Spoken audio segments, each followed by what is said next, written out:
네, 오늘 우리에게 주신 하나님 말씀은 마태복음 8장 우리 14절에서 22절까지 말씀입니다. 마태복음 8장 우리 14절에서 22절까지의 말씀 우리 신약성경 11면에 있습니다. 우리 14절부터 22절까지 교독하시겠습니다. 예수께서 베드로의 집에 들어가사 그의 장모가 열병으로 앓아 누운 것을 보시고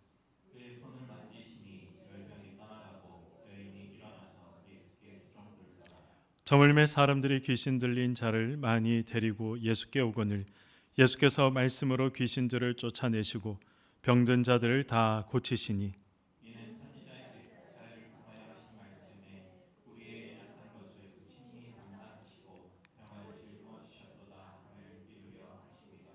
예수께서 무리가 자기를 애워싸는 것을 보시고 건너편으로 가기를 명하시니라.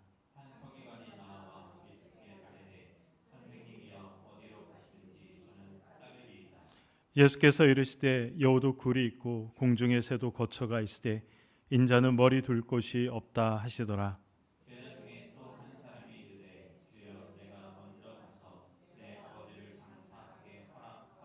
함께요. 예수께서 이르시되 죽은 자들이 그들의 죽은 자들을 장사하게 하고 너는 나를 따르라 하시니라. 아멘. 네, 우리가 방금 읽은 우리 마태복음 8장 말씀, 우리가 익히 잘 알고 있는 말씀들이 기록이 되어 있습니다. 방금 우리가 말씀을 읽으면서 예수님께 참 대단한 능력을 행하셨다, 이렇게 우리가 생각할 수 있는 그러한 본문입니다. 그래서 이 본문으로 우리가 예수님의 능력에 대해서도 설교를 할 수 있지만, 그러나 저는 예수님의 능력에 초점을 맞추는 것이 아니라 예수님의 사랑에 대해서 한번 초점 맞춰 말씀을 나누고자 합니다. 멀리 계신 하나님이 아니라 알아 누운 자를 찾아오시는 그런 하나님, 내 손을 잡아 일으키시며 또 나의 짐을 대신 지시는 그런 하나님, 그러한 따뜻한 하나님의 위로, 또 따뜻한 하나님의 손길을 오늘 말씀을 통해서 3일 저녁 저와 여러분들이 또 함께 경험하시는 복된 시간 되시기를 소망합니다. 먼저 14절의 말씀을 보도록 하겠습니다. 예수께서 베드로의 집에 들어가사 그의 장모가 열병으로 앓아 누운 것을 보시고, 예수님께서 베드로의 장모의 집에 들어가셨습니다. 그리고 무엇을 하십니까? 베드로의 장모가 앓아 열병으로 인해서 앓아 누운 것을 보셨다라고 기록하고 있습니다. 14절 말씀 중에 가장 중요한 말씀, 가장 중요한 한 단어를 뽑으라고 한다면 우리 14절 말씀에서 우리 성도님들은 어떤 말씀을 이야기하시겠습니까? 14절 말씀에서 가장 중요한 단어는 바로 보시고라는 단어입니다. 보시고. 예수님은 베드로의 장모가 끙끙 앓고 있는 그 고통의 현장, 그 고통스러운 모습, 그것을 예수님께서 주목하여 보셨습니다. 사랑하는 성도 여러분, 때로는 우리가 친하다고 생각하는 우리의 친구들과 또 우리의 가족조차도 내가 무엇 때문에 아파하고 힘들어하고 끙끙 앓고 있는지 모를 때가 참 많이 있지 않습니까? 얼마 전 저희 어머니가 맹장이 파열이 되셔서 수술을 받으셨습니다.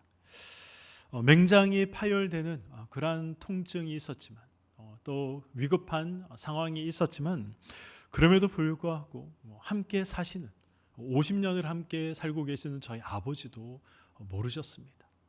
자녀인 저희들도 몰랐습니다. 가깝다는 가족들도 나의 고통을 모를 때가 있는 것이죠. 홀로 고통으로 끙끙거리며 씨름할 때가 있습니다. 그러나 그 상황 속에서도 누가 보십니까? 예수님께서 보고 계십니다.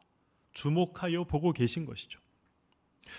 사랑하는 우리 성도님들이 남몰래 흘린 눈물, 그리고 억지로 삼킨 그러한 이 한숨조차도, 그리고 욱신거리는 그 육체의 통증까지도 예수님은 보고 계신다라는 사실을 오늘 말씀을 통해서 성경은 저와 여러분에게 말씀하고 있습니다.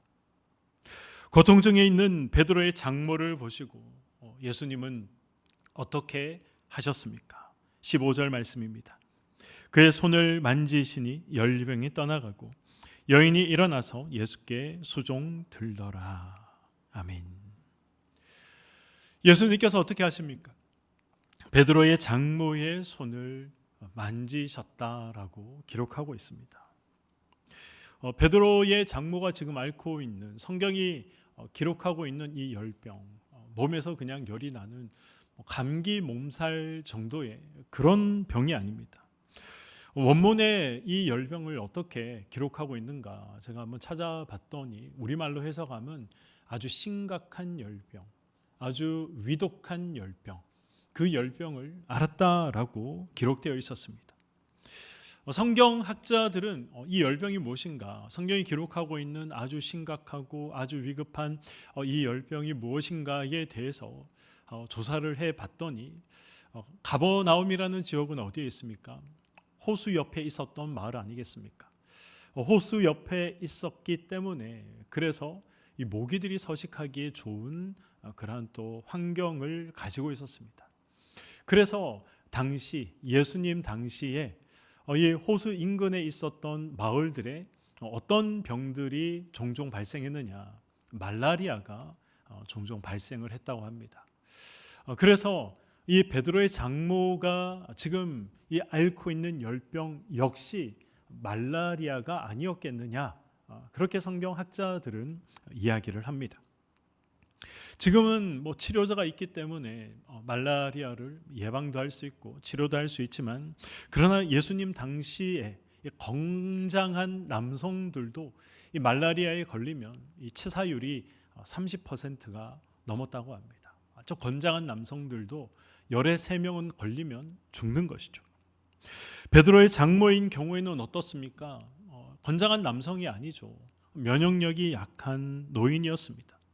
그래서 이 말라리아에 걸리는 것, 그것은 사형 선고나 다름이 없는 것이죠. 그런 베드로의 장모를 예수님께서 보시고 그리고 예수님께서 만져 주셨습니다. 그리고 어떻게 됩니까? 즉시 치유되어 일어나 예수님을 섬기는 그러한 모습이 기록되어 있습니다. 당시 랍비들은 이 병에 걸린 자, 부정하다고 생각되는 자, 그러한 자들을 함께 이 접촉하는 것은 이 함께 부정해지는 것이라고 생각을 했습니다. 그래서 예수님도 굳이 그 베드로의 장모의 손을 잡지 않아도 됩니다. 말 한마디로 예수님께서 얼마든지 고치시고 치료하실 수 있는 분이시죠. 그렇지 않습니까? 그런데 예수님께서 손을 잡으셨다. 이것이 의미하는 것이 무엇이겠습니까? 내가 너의 고통을 안다는 것이죠. 그리고 너는 혼자가 아니다. 내가 너와 함께 있다. 이 사실을 예수님께서 손을 잡음을 통해서 말씀하셨던 것이고, 오늘을 살아가는 저와 여러분들에게도 예수님께서 동일하게 말씀하고 계십니다. 너는 혼자가 아니다. 내가 너의 고통을 안다. 라는 사실을 말씀하고 있는 것입니다. 사랑하는 성도 여러분, 저는 오늘 3일 저녁, 오늘 이 밤에 예수님의 이 만지심을 우리 모두가 함께 경험하기를 소망합니다. 우리가 주일 이후에 3일 동안 세상을 살아가다가 또 받은 말씀과 은혜에 힘들이 빠질 때가 되었지 않습니까? 다시 예수님의 또 만져주심과 잡아주심과 내가 너를 안다라는 음성을 통해서 우리가 힘을 다시 얻고, 그리고 또 우리 안에 있는 모든 아픔들과 또 모든 고통들이 또 해결되고 위로받는 그러한 시간이 되시기를 소망합니다. 이 여인 베드로의 장모가 나음을 입고 어떻게 합니까? 즉시 일어나서 예수님을 수종 들었다라고 말씀하고 있습니다. 수종 들었다라는 표현이 무엇이겠습니까? 성경에 보시면 수종 들었더라라는 이러한 표현들이 종종 등장을 합니다. 수종 들었다. 이 헬라어 원문을 찾아보니까 디아코네오라는 말로 기록이 되어 있습니다. 디아코네오. 음식을 차려서 대접을 했다는 것입니다. 음식을 차려서 대접을 했다.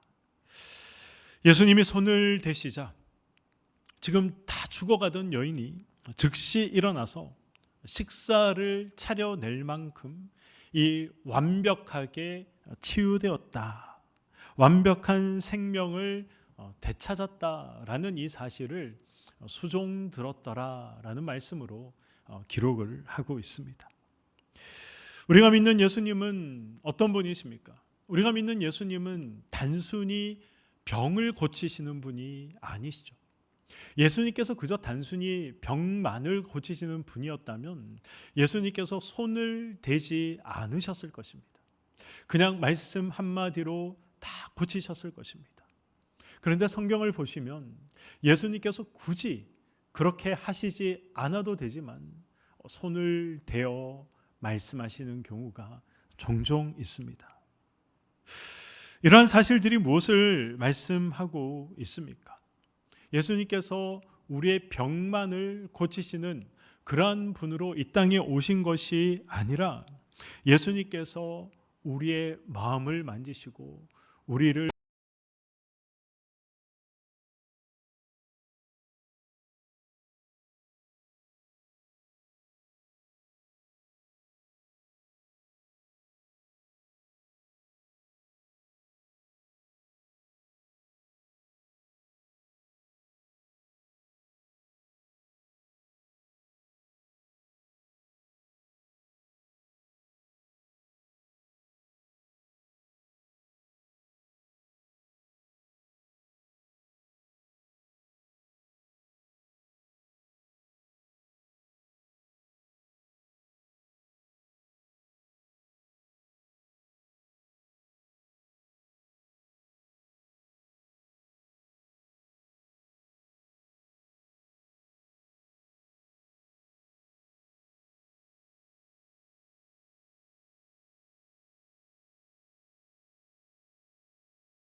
하시지 않았습니다. 내가 피곤하니 그들을 다음에 만나겠다 그렇게 말씀하시지 않았습니다. 그들을 만나 주시고 예수님께서 고쳐 주셨습니다. 그리고 마태는 이 장면을 이사야 53장 4절의 말씀을 인용해서 이렇게 말씀하고 있습니다. 17절 말씀입니다. 이는 선지자 이사야를 통하여 하신 말씀에 우리의 연약한 것을 친히 담당하시고 병을 짊어지셨도다 함을 이루려 하심이더라. 아멘. 17절에 보시면 담당하시고 라는 말씀과 짊어지셨도다 라는 말씀이 기록되어 있습니다. 담당하셨다, 짊어지셨다. 이것이 의미하는 것이 무엇입니까? 예수님께서 단순히 병자들의 고통을 해결해 주셨다, 없애 주셨다. 단순히 그 정도의 의미의 뜻이 아닙니다. 이 말씀, 담당하셨다, 짊어주셨다, 이 말씀의 이 원문의 의미는 예수님께서 가지고 가셨다는 것입니다. 대신 가지고 가셨다. 예수님이 자신의 어깨에 짊어지셨다. 이런 의미가 있습니다. 사랑하는 성도 여러분, 예수님이 대신 가지고 가셨다. 예수님이 대신 어깨에 짊어지셨다. 이것이 무엇입니까? 이것이 복음 아니겠습니까? 우리는 문제가 생기면 어떻게 기도합니까? 하나님, 이 문제 좀 제발 해결해 주십시오 라고 기도합니다. 그러나 하나님은 사실 해결을 넘어서 그 문제의 무게를 대신 가지고 가시는 분이시죠. 그 문제를 대신 가지고 가셔서 자신의 어깨에 메고 가시는 분이다. 그분이 예수님이다 라고 오늘 본문은 우리에게 말씀하고 있는 것입니다. 저와 여러분이 세상을 살아가면서 세상의 수많은 짐들을 짊어지고 가야 할 때가 있지 않습니까? 가장으로서 책임감이라는 짐을 짊어져야 할 때가 있습니다. 자녀 양육이라는 그러한 짐을 또 짊어지고 가야 할 때가 있는 것이죠. 때로는 우리가 마음의 질병, 또 육체의 질병, 그 영과 육의 아픔들을 짊어지고 가야 하는 그런 짐들이 있습니다. 또 우리가 불안한 미래로 인해서 미래에 대한 이 불안이라는 짐을 짊어지고 가야 할 때가 있는 것이죠. 남에게 말하지 못할 그런 이 죄에 대한 이 아픔들, 그런 이 죄책에 대한 짐들도 우리가 질 때가 있습니다. 이 무거운 짐들을 혼자 지고 가려고 하니 너무 힘든 것 아니겠습니까? 그래서 때로는 원망을 하기도 하고 불평을 하기도 하고, 그래서 때로는 우리가 불신앙적인 선택을 할 때도 있습니다. 그러한 이유는 우리가 그러한 짐들을 우리 홀로 내가 이 짐을 져야 한다라는 그러한 생각 때문에 우리가 원망과 불평과 때로는 이 신앙을 저버리는 그러한 선택을 하게 되는 경우도 있습니다. 성경은 예수님이 그 연약함을 친히 담당하셨다라고 말씀하고 있습니다. 십자가는 어떤 장소입니까?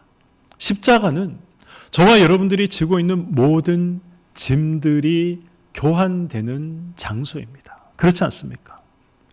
나의 모든 아픔을 예수님께서 가져가시고 평안으로 교환해 주신 장소가 십자가인 것이죠.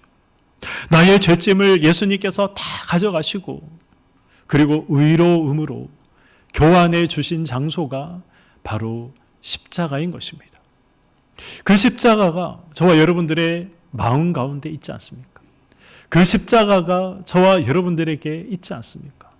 얼마든지 우리는 우리의 모든 짐들을 교환할 수 있는 장소가 있습니다. 예수님께서 대신 가져가시고 그 짐들을 대신 어깨에 짊어지시고 예수님께서 그 모든 고통들을 대신 감당하실 수 있는, 우리가 부탁할 수 있는 그러한 교환의 장소가 저와 여러분들의 마음 가운데 다 존재하고 있습니다. 그런데 우리가 그 사실을 망각하고 살아갈 때가 너무나도 많이 있습니다. 때로는 내 안에 십자가가 있다는 사실을 머리로는 알지만 우리가 우리의 마음으로 진정으로 고백하지 못해서 그 교환의 은혜를 체험하지 못하고 경험하지 못할 때가 너무나도 많이 있는 것이죠. 오늘 이 밤 이 교환의 은혜가 다시 우리에게 있기를 소망합니다.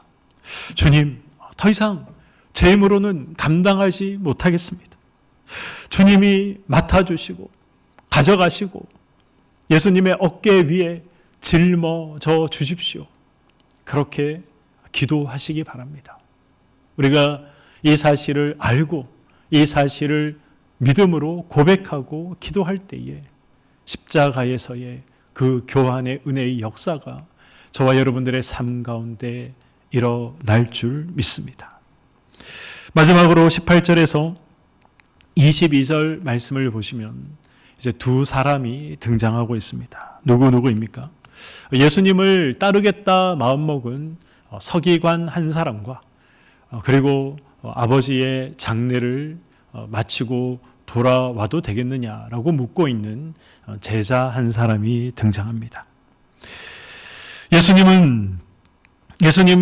예수님께서 어디로 가든지 제가 예수님을 따르겠습니다 라고 말하고 있는 이 서기관을 향해서 예수님께서 어떻게 말씀하십니까? 많은 사람들을 고치고 많은 사람들이 따르고 그러한 모습을 보면 부럽지 않겠습니까? 저런 능력을 나도 소유했으면 좋겠다. 저런 인기를 나도 누렸으면 좋겠다. 그래서 세상 사람들로부터 높아지고 싶다라는 그런 인간적인 욕망이 서기관에게 있었던 것이죠. 그런 서기관에게 예수님께서 무엇을 말씀하십니까? 나는 머리 둘 곳도 없다라고 말씀하고 계십니다. 무슨 말씀입니까? 예수님께서 이 머리를 누일 만한 그러한 이 작은 방 한 칸조차 예수님은 없다라고 말씀하고 계신 것이죠. 지금 서기관이 원하고 바라던 대답이 아닙니다.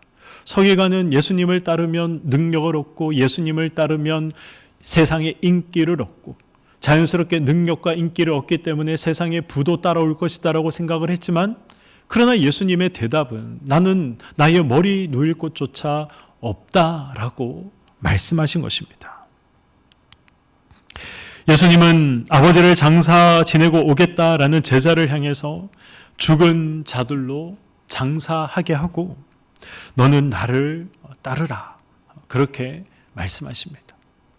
예수님의 이 말씀은 참 너무하다. 어떻게 이런 말씀을 하실 수가 있느냐. 우리가 그렇게 생각할 수 있지만 그러나 이 말씀의 의미를 조금 더 자세히 살펴보면 이 말씀은 그런 의미가 아니죠. 예수님 믿으면 좀 편안한 삶을 살아야 하고 예수님을 믿으면 세상 사람들보다 잘 사는 만사형통의 삶을 살아야 되지 않겠습니까? 그것이 우리가 생각하는 기대하는 예수님을 향한 마음이요 또 믿음을 가졌을 때 우리가 받게 되는 복이다라고 우리는 생각을 합니다. 그러나 그러한 우리가 생각하는 복들은 무엇입니까? 영원한 것이 아니죠. 우리가 예수를 믿어서 설령 이 세상에서 잘되고 형통한 이 삶을 살아간다 하더라도 우리가 죽어버리면 그것으로 끝나는 것입니다. 그래서 제가 언제 한번 그런 말씀을 드린 적이 있습니다. 우리가 눈에 보이는 세상의 모든 것들은 실상이 아니라 허상이다라고 말씀을 드렸습니다. 우리가 눈에 보이는 지금 우리 눈에 보이고 또 우리가 저것만 가질 수 있다면 내가 행복해질 수 있을 것이다 라고 생각하는 그 모든 것들은 사실 실상이 아니죠. 다 허상입니다. 영원하지 못할 것, 잠깐 있다가 사라질 것, 그러한 허상들을 쫓으며 살아갈 때가 또 그 허상들을 가진 자들을 부러워하면서 우리가 이 세상을 살아갈 때가 너무나도 많이 있습니다. 우리가 진정으로 쫓아야 할 실상은 무엇입니까? 영원한 것이죠. 사라지지 않는 것, 영원한 것. 그것이 바로 실상이요, 실체, 우리가 가져야 할 진정한 실체인 것입니다. 그래서 예수님께서 이렇게 말씀하신 이유, 삶의 우선순위를 명확하게 하라는 것이죠. 삶의 우선순위는 생명을 살리는 것이고 삶의 우선순위는 나를 따르는 것이다. 그것이 그 무엇보다도 중요한 것이다 라는 사실을 이 말씀을 통해서 저와 여러분들에게 말씀하고 있는 것입니다. 예수님은 지금 세상의 안락함, 세상의 안락함이 전혀 중요하지 않다. 제가 지금 그런 말씀을 드리는 것이 아닙니다. 그 안락함도 언젠가는 사라지게 될 것이라는 것이죠. 그래서 영원하지 못할 것이라는 것입니다. 예수님께서는 영원하지 못할 것을 따르는 자가 아니라 영원한 것을 따르는 자가 되어라. 하나님 한 분만으로, 하나님이 주시는 영생의 소망으로 기뻐하는 자가 되고 충만한 자가 되어라. 이것을 예수님께서 말씀하고 계신 것입니다. 이것은 고생길로 초대하는 것이 아니죠. 예수를 따르는 길은 좁은 길이고 예수를 따르는 길은 결코 또 넓은 길이 아니다. 험난한 길이다. 라는 사실을 우리가 알고 있습니다. 그래서 예수를 따르는 길은 고생스러운 길이다. 우리가 생각할 때가 참 많이 있습니다. 그러나 예수를 따르는 길은 무엇입니까? 가장 가치 있는 삶을 선택하는 것이고 가장 가치 있는 삶을 살아가는 것입니다. 저는 몇 번 말씀드렸는데 목사 되는 것이 너무 싫었습니다. 제가 이렇게 말씀드리면 우리 성도님 중에 우리 목사님 또 나중에 때려치우고 다른 일 하는 거 아시는가 이렇게 염려하는 분들이 계신다고 제가 들었는데 결코 절대 그렇지 않습니다. 이제는 그렇지 않습니다. 제가 신대원 다니고 몇 번 입학을 해서도 때려치울까 생각했던 적이 몇 번 있었는데 그때마다 하나님께서 저를 목사로 부르셨다라는 사실을 확고하게 보여주셨고 또 말씀해 주셨기 때문에 지금은 제가 그렇지 않습니다. 제가 목사가 되기 싫었던 이유는 고생길이라는 걸 제가 뻔히 알기 때문에 그렇습니다. 아버지를 봐서 알고 아버지 때문에 고생했던 어머니와 가족들의 고생들을 제가 봐왔고 알고 있기 때문에 이 길이 고생길이다라는 것을 알고 있었기 때문에 저는 목사가 되기 싫었습니다. 그런데 아버지가 어느 날 저를 부르시더라고요. 나는 네가 목사가 되면 좋겠다. 이 말씀을 하시는데 저분이 진짜 나의 친아버지인가? 이런 생각을 했었습니다.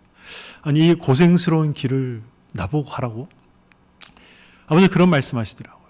내가 목회를 해보니 이보다 더 귀한 일이 없고 이보다 더 값진 일이 없더라. 너도 이 길을 갔으면 좋겠다. 그 말씀을 하셨습니다. 저는 이제 그 말씀의 의미를 알고 있습니다.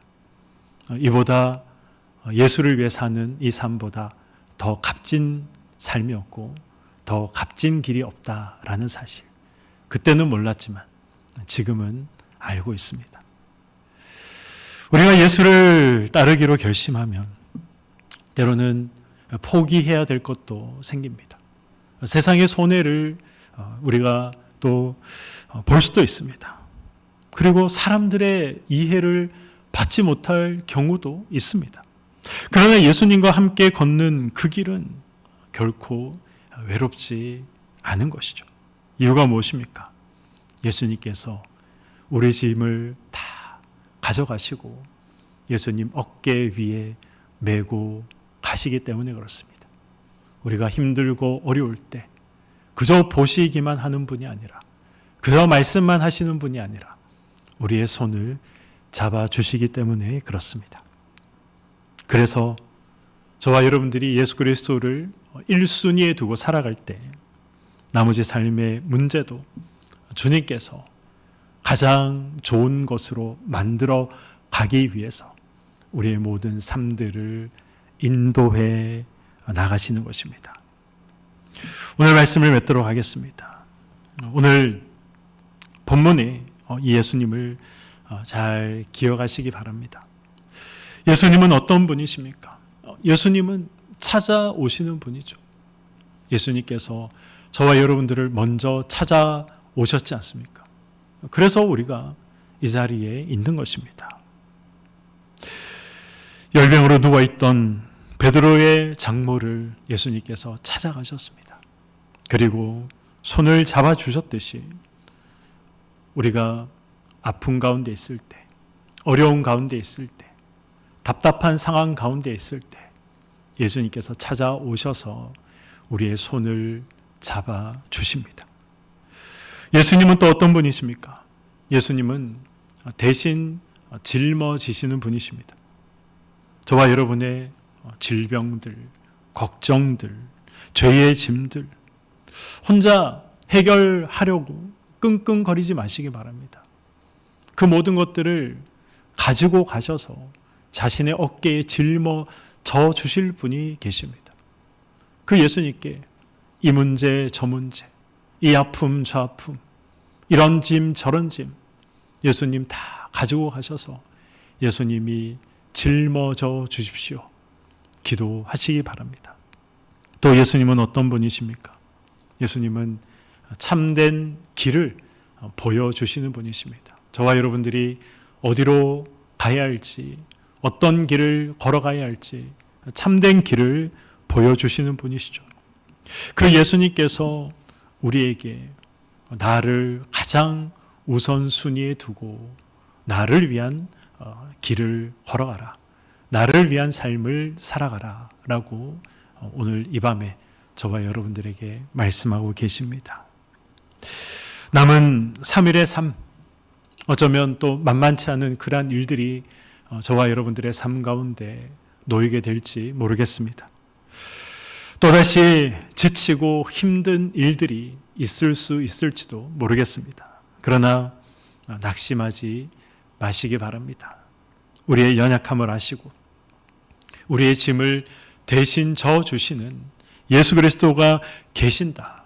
그 예수님께서 우리와 함께 하시고 내 손을 잡아주신다. 이 사실을 기억하시고 주님, 나는 연약하지만 주님은 강하지 않습니까? 내 짐을 주님께 맡깁니다.